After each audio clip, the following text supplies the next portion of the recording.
I think you're... I'm mic'd up here, okay. All right. Good morning, thanks for coming. We've got a really interesting discussion, I think, here. As you've just heard, Dan is an author, a commentator, an investor. He's looked at entrepreneurial ecosystems all around the world, from Silicon Valley to South Korea to Israel in particular.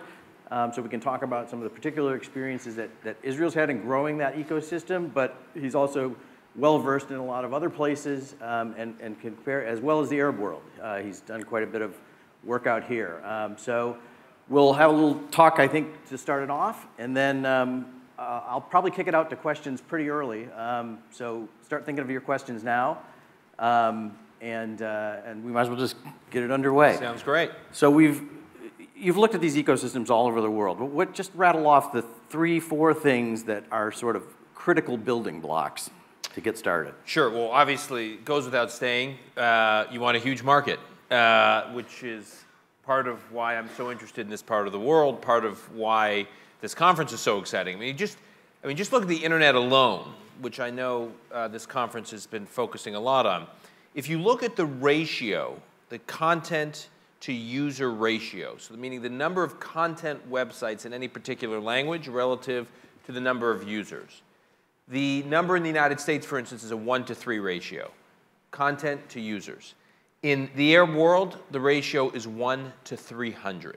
So if you it's a huge opportunity here. If you just wanted to get 1-to-10 ratio in the Arab world, you'd have to create 7 million new websites. Huge opportunity, not just in social networking, not just in the big, scalable internet sites, but also if you think about all the small and medium businesses in most of the world that have websites to do basic commerce, basic e-commerce. That is actually in scarce supply here in this part of the world. So a huge opportunity for the internet in this region. So what are the key factors? Obviously you need entrepreneurs and you need investors. Some of the factors that I have found, whether I've looked at Israel, the United States, different parts of Asia, that have been key to cultivating a real entrepreneurial, startup, technology-focused economy is... Well, one question I'm often asked when I speak around the world is, if you were to ask one question, if you could know one thing about an economy that determines whether or not it will be a successful entrepreneurial, startup, innovation-based economy, if you know one thing, people typically focus on all these macroeconomic factors. The one thing I want to know is, what's the society's attitude towards failure? Tell me a society's attitude towards failure, and I could tell you more about its potential for it to build a true entrepreneurial internet startup technology sector. What do I mean by failure? If you look at the successful startups, be it in Israel, be it in different parts of Asia, be it in the United States, Silicon Valley, it's populated by entrepreneurs who try something, fail, try again, fail again, keep trying and trying and trying, and suddenly get it right. But before they get it right, there's typically a venture capital investor who takes a bet on them, and they bet on them in part because they think there's been immense learning based on the repeat failures.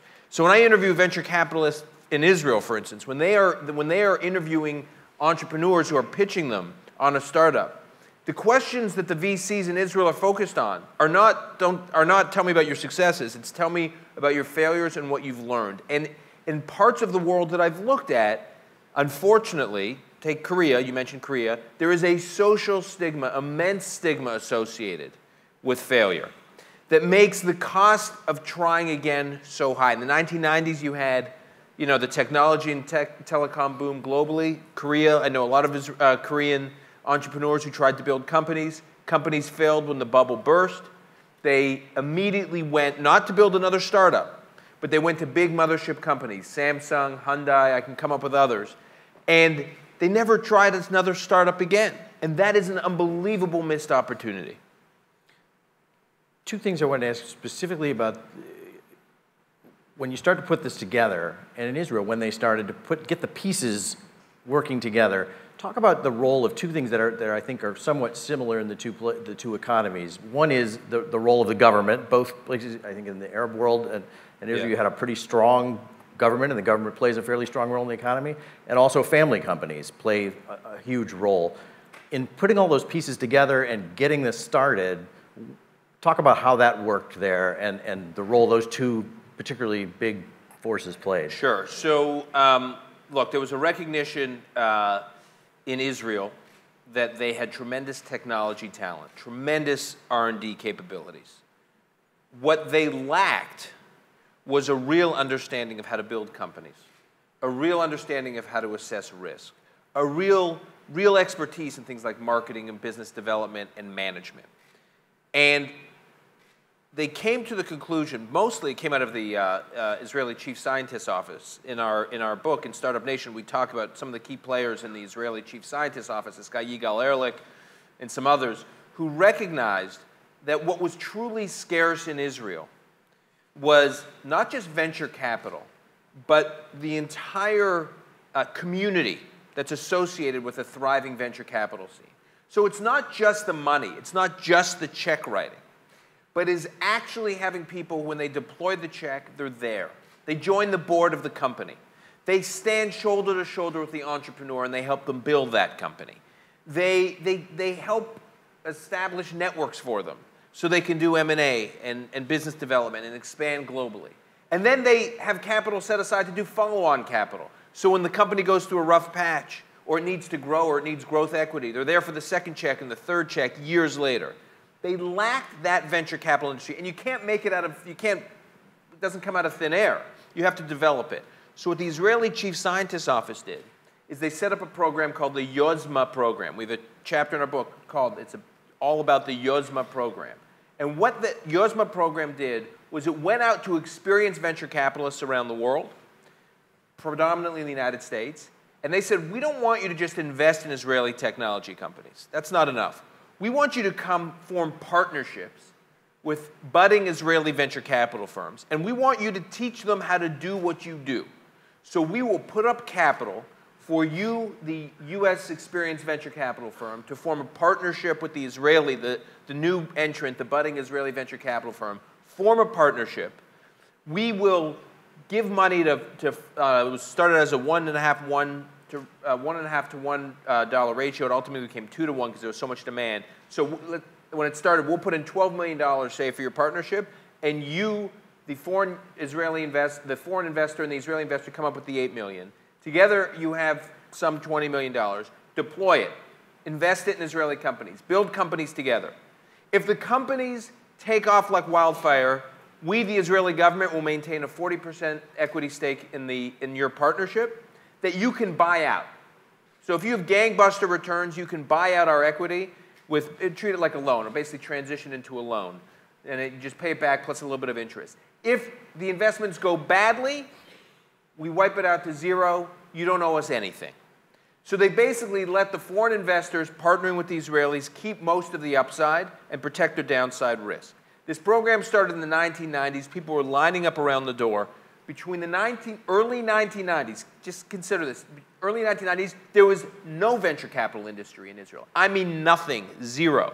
Fast forward to today, Israel is the largest recipient on a per capita basis of global venture capital from around the world. That includes venture firms investing in Israeli companies, but also, more importantly, Israeli venture firms that have been funded by foreign investors. Just to give you a sense on the per capita basis, Israel now attracts 2.5 times the global venture capital that the United States does, 30 times more than Europe, 80 times more than India, and over 300 times, 80 times more than China and over 300 times more than India. It's a multi-billion-dollar industry. So the government made a concerted effort. We want to attract the capital, which is not in short supply in this region. So you guys, this part of the world has plenty of capital to deploy. It's not just the capital.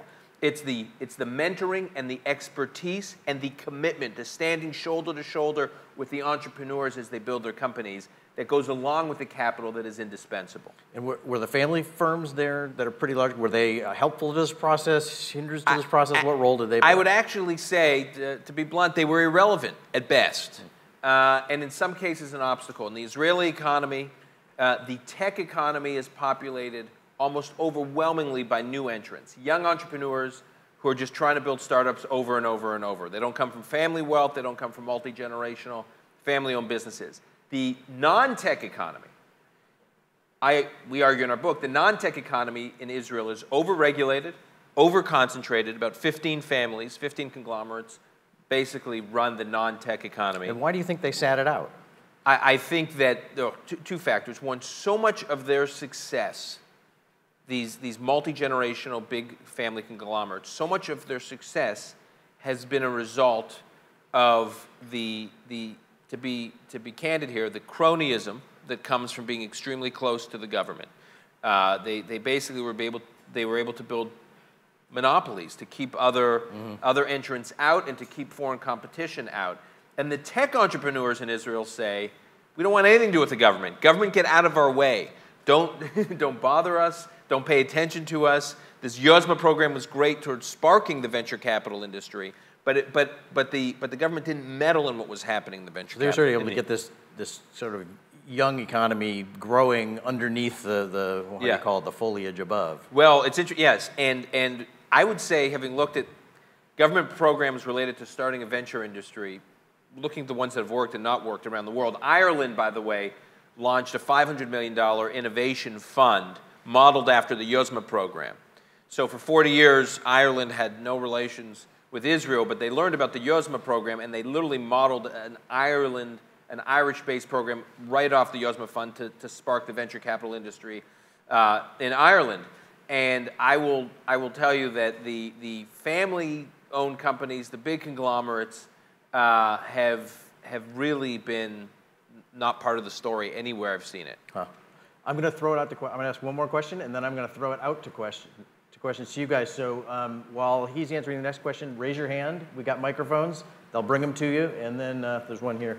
And then why don't we hand out 2 microphones, and then talk about diversity and immigration and the role that played. It's essential. Look, we argue in Startup Nation that immigrants are the ultimate entrepreneurs. A nation of immigrants is a nation of entrepreneurs. People coming from another part of the world to a new part of the world are the ultimate risk takers. They know what it's like to start anew, to be in a place that feels foreign, to try to build something from scratch, to deal with adversity, to deal with a lack of familiarity. We believe that immigrants are, and newcomers in general to a new economy, are hardwired to build startups. And it's not just the immigration part, it's also just the diversity, the sort of friction of different cultures or something. So in Israel, just to give you a sense, in Israel there are over 70 nationalities represented in Israel. I mean, you take an immigrant to Israel from Ethiopia, one from the Ukraine or Russia, one from the United States, one from Australia. I mean, they're from all over the world. Much like here, you have people coming here and doing business from all over the world. I actually did a study. We looked at these numbers for Startup Nation. We found that there are over 100 or 150 nationalities in the UAE at any given time. In Israel, you got about 70 nationalities who become citizens, fully integrated into the economy, concentrated in this tiny place, right? Living on top of one another, literally working on top of one another. And they maintain, so A, they're hardwired, as I said, to be entrepreneurs because of where they come and the lives they've led. But more importantly, in this world in which we live, this huge premium put on a globalized economy, they maintain their networks in their respective diasporas from around the world. So you have all these different languages, all these different connections to business communities around the world in this technology-centered economy now with the developed venture capital industry. The diversity is key in terms of the work ethic and the ethos of those people populating the startup economy, and also just the sheer value that comes from maintaining networks from around the world when you're an export-oriented economy. I mean, Israel's economy is tiny. The whole economy is predicated on exports, and specifically exports in the area of information technology, medical device, biotech, clean tech, green tech, and the like. Do you have a question here? Is there another question out there? Somebody could raise their hand and we can get them a mic. There's a question back there next. Thank you. Please identify yourself. Sorry, my name is Archie Berens. Terse. I work for Bell Pottinger, public relations. I've moved to Abu Dhabi this year. Before that, I worked in London, advising mainly technology companies. And one of the recurring themes of these technology companies was that the investment community generally didn't understand how to invest in technology. It's one of the great criticisms of UK technology companies, and would always compare the VC industry in the United States, which was much more sophisticated. You mentioned the point about failure and attitude to failure. I think that's absolutely right. But what they were getting at was the ability to take a long-term view of their investments, whereas the UK investment community tended to be much more short-termist. And that all goes to financial literacy and actually understanding what it is to invest in a company, how to support it, how to guide it, and how to take a long-term view rather than a quick in and out, put in $1,000 and expect to take $3,000 out in a year's time, which is not how companies should be invested in. So I wanted to ask you, how important do you think financial literacy is in a culture to support that level of entrepreneurialism? I think financial literacy is important. I just think exposure to a lot of different companies is enormously important. If you look at the successful venture capitalists in the United States and Israel, among the many things they have in common, one is they are all battle tested. They've all worked with a number of enterprises, small and big, before they actually get into the investing business, which brings me to I think is an important and relevant point here. There's a big debate in Israel right now about brain drain. So there are a number of Israeli economists and policymakers that are concerned that Israeli entrepreneurs are either going to the U.S. to build companies or going to the U.S. to go work at big companies like Google and Facebook and Intel and Cisco, Medtronic, or when they build up their companies, they quickly flip them to U.S. They sell them in M&A transactions to U.S. companies and then leave. What we found over time, if we studied this closely in Startup Nation, what we found over time is it's not so much brain drain that is the issue in Israel. It's what we call brain circulation, meaning there are a number of Israelis who leave Israel, go to the U.S. for 2 years, 3 years, 4 years, 5 years, go work with startups there or go work with a big company there and then come back. So I'll give you an example. Look at Intel. So Intel today is the second or third largest employer in Israel. Intel exports over $1 billion a year out of Israel from the Intel facility in Israel, over $1 billion a year outside of Israel. The chips that run our laptops were designed the power laptops were designed in Israel. It's a huge operation, largest employer I think after the government. So why did Intel open up in Israel? They had a shortage of engineers in the 1970s. There was an Israeli who had left Israel, went to go work for Intel in Santa Clara, learned a lot, developed great relationships, built a network. And when Intel had this engineer shortage, he says, well, I know a place we can find engineers. Let's go to Israel. He opened shop in Israel for Intel, and now Intel is this booming company in Israel. So the experience of getting abroad, building relationships, developing an expertise, getting literacy, financial literacy, as well as just company building literacy, business development literacy, managerial literacy, doing that for a few years and then coming back. I think that is a big opportunity for rising entrepreneurs in this part of the world. And just one other point, that now the tension is these Israeli companies, the M&A is unbelievable. I mean, more Israeli companies listed on the NASDAQ stock exchange today than any country outside of China and the United States. I mean, there's the IPOs and the M&A exits are just, the velocity at which they're moving is astonishing. And now the big debate in Israel is, when you sell these companies, how do we, the Israeli startup, once we sell to, say, Google, Waze, many of you are familiar with Waze, just sold to Google, over $1 billion transaction. One of the reasons they sold to Google is because Google agreed. They had offers from other companies, including Facebook and others.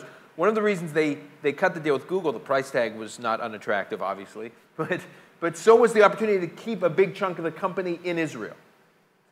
So they got the best of both worlds. They got the exposure to Google. They've been working with Google. They sent a bunch of people over to work with Google in the United States. They already had a small office, Waze did, in Palo Alto that integrated into Google. But Google also agreed to allow a big chunk of Waze, W-A-Z-E, for those of you who don't know it, it's worth reading about, to stay in Israel. And that's I think, the ideal balance. Good. One more question back there. Hi, my name is Ahmed Alfi. I run Sori Ventures in Cairo. I would like to maybe challenge one implied assumption and ask you a question. The fear of failure in the Middle East, I think is an old story that is now generational and really only exists in the 40-plus generation and is much less present in the younger generation. Yeah. And as you can see by the people here and the young people I see coming with ideas all the time. The second thing is I'd like to ask you, my point is always the missing component in the MENA community is the entrepreneurs that didn't happen 15 years ago.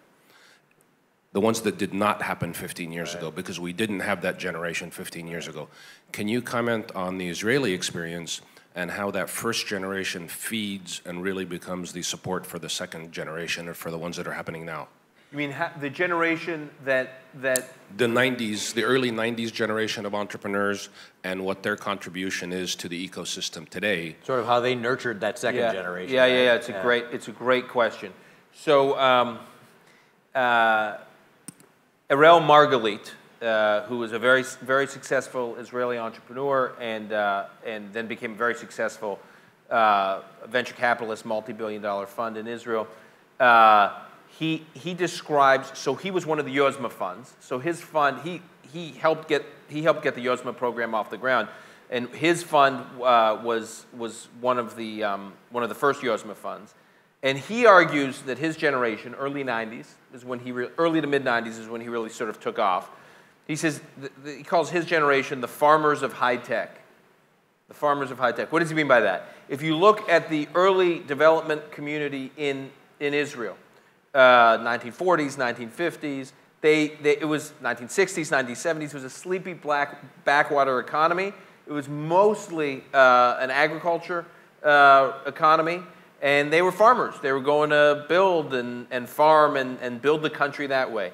And he calls his generation the farmers of high tech, meaning we still have that same mentality. We're still building a country. We're still trying to integrate our country into the broader world, but we're doing it through technology rather than agriculture, building startups instead of just working the land. And that generation, early 90s, is what I would call the Yosma generation. They are the ones who started venture capital firms in the Yosma program, learned venture capital by partnering with these U.S. firms, and they are today, some of the biggest venture capital funds in Israel. So one example, Chemi Perez, actually, founded a firm called Patango. Patango is over $1 billion venture fund in Israel. Started also as one of the Yosma funds. Chemi, I don't want to embarrass him. He's probably in his mid to late 50s now. If he's watching this, I hope I don't say that you're older than you actually are. Chemi is built they are a major player in the Israeli VC scene. They are behind a number of Israel successful startups in everything from life sciences to information technology, data analytics, big data, and they are. Patango is now also doing really interesting things, working with the Israeli Arab community and the Palestinian community. Chemi. It's worth reading his blog post. I think it's chemiperez.com. He talks about the time market, T-I-M-E, right? So much economic analysis, financial markets analysis over the years would focus on the BRICS, the BRIC countries, and Brazil, Russia, India, China. He talks about time. Turkey, Israel, and the Middle East. He thinks this is an unbelievable market opportunity. He's focused on it. His firm is focused on it. They're working with Israeli Arab startups. They're working with Palestinian startups in Ramallah. And they're working with startups in the broader region. And he believes that the combination of a huge market, right, the time market, hungry entrepreneurs that you're describing that are not as risk averse and don't have the fear of failure that their previous generations had, which, if what you're saying is true, and I have no reason to doubt it, that's fantastic news. It's essential. If there's that hungry generation of entrepreneurs in the Arab world, this huge market, and then the Israeli expertise, particularly in areas like venture capital and areas related to building companies, if you can combine that all, given the geographic proximity, this region can just take off like a rocket ship. And that's, there are a number of Israeli VCs that are focused on that. It also sounds like from what you were saying earlier that another way they brought in that first generation mentors is through government policy that sort of enticed some entrepreneurs to come in from abroad and get involved and sort of train up that first generation, right? That's exactly right. Why don't we go right here? And then we'll go back there. Is there another mic? Can we bring that one over there? Can we bring that other mic back? Alvaro Abella, Becco Capital from Dubai. Question on access to alternative sources of funds. I understand that in the US, a lot of the entrepreneurs start with credit card debt or just using debt based on their home equity. Obviously, debt is not very prevalent here, at least in the GCC, personal debt. How important was access to capital and alternative sources of funds, such as credit card debt, et cetera, in Israel for those budding entrepreneurs? I would say that it played a very small role. I mean, I don't want to say it was zero. It was a very small role. It was primarily the tech economy in Israel was driven by equity capital and cash, and as I said, it came from a number of sources, partly because of the Yosma program. One area it didn't come from, which I actually think was a missed opportunity for Israel, but now that's changing, is the diaspora community. So the diaspora was valuable in terms of market expertise, global market expertise. But it wasn't from a capital standpoint, or alternative sources of capital standpoint. One would have thought, given the Jewish world outside of Israel, that they would have been throwing capital at these Israeli startups. They were not. The Jewish diaspora was late to the game. The Jewish diaspora deployed enormous amounts of money towards philanthropic efforts in Israel, but their attitude was, Israel's economy is so backward, so centralized, so pseudo-socialist, we successful business people in the West don't want anything to do with it. And so it was actually non-Jewish, non-Israeli diaspora capital, non-Jewish, that actually fueled most of the rise of the startup nation economy. Now you're seeing the diaspora get in the game a little bit. But they were a lagging indicator, not a leading one. And I think that was a missed opportunity. Obviously, Israel did just fine and recovered. But I think for this part of the world, developing capital sources, particularly because there's this challenge that you're describing with related to debt, with the diaspora community, the Arab world's diaspora community, is a big opportunity. And it's not just capital, it's expertise. I mean, in the United States, I'm working with entrepreneurs all the time and successful business people all the time who have deep ties to this part of the world. Is this part of the world reaching out to their diaspora and saying, help us develop this part of the world, help this part of the world grow. We want to partner with you and leverage off your expertise. I'm guessing time for 2 more questions. We'll take one there. And go ahead. Yeah, a quick question, basically, a couple of points that you mentioned. I mean, I think one important differentiator between Israel and the Arab world, or the GCC specifically, is that you mentioned 80 nationalities. So I think Israel is like this mega incubator with talent migrating into Israel. Therefore, the interest of innovation and creativity is imported. While, so you've also imported the educational proficiency and experience of those individuals coming into the state itself. In our case, we're basically nurturing and developing nationals to be more competitive and therefore develop that further. Now, to the point of that there are people that are less fearful of failure, I think still capital is very much fearful of failure. Okay, so their verdict on failure is that we won't invest in failure again. So still, I think capital is very much cautious about that. I think the other point is that capital also here does not appreciate value. So you talk about valuations that you see in the startups. Capital here does not see that valuation justified. They're always comparing it to traditional investments like real estate, hard assets. So I think these are just a couple of notes to what you mentioned in terms of just differentiation between that innovation happening there and the catalyst behind it, and probably the delay and the lag in innovation in our part of the world.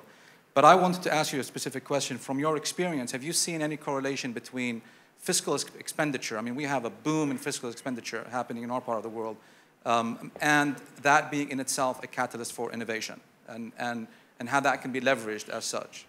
I would say, look, in the case of Israel, the highest percentage of civilian R&D spent relative to anywhere in the world. So the government spends a lot, not just the government, the university system there spends a lot on research and development. It is a factor.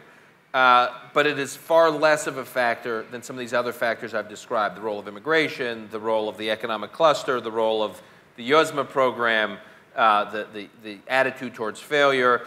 Your point, by the way, on capital, not just the entrepreneur in the society, but capital's attitude towards failure is extremely important. I think, again, Israel benefited by partnering with players from around the world for there to be a change of attitude, but it also helped that the government created these incentives for people to come in and play. And the government, by the way, then got out of it. It's one of the only government programs I've ever seen where they identified a problem, created a program to help address it. The economy took off. Again, as I said, multi-billion-dollar tech and venture capital industry in Israel. And then the government shut the program down and got out of the way. And there's certainly capital here. Looking around this place, I mean, it's unbelievable. So the government's deploying capital to help grow the economy. The question is, can they deploy the capital in a way that creates incentives for others to come in and teach about attitudes towards risk and failure? And I know I've got to wrap up. I just want to make two very brief points. One is, I forgot to mention this, is there a laboratory culture? That's another key factor, right? How does the culture react to probing, to debate, to challenging authority, right? In the Israeli society, as is the culture in Silicon Valley, Israeli society is anti-hierarchical. It's the least hierarchical society, I would say, one of in the world. People, you know, sometimes it's quite off-putting to watch. People are constantly debating, challenging, arguing. We tell this one story in our book where senior executives from Intel had come to, from Santa Clara, California, had come to Israel, and they went to a meeting at the Intel headquarters in Israel, and they're walking by a conference room, and two people are in the conference room yelling and screaming at each other.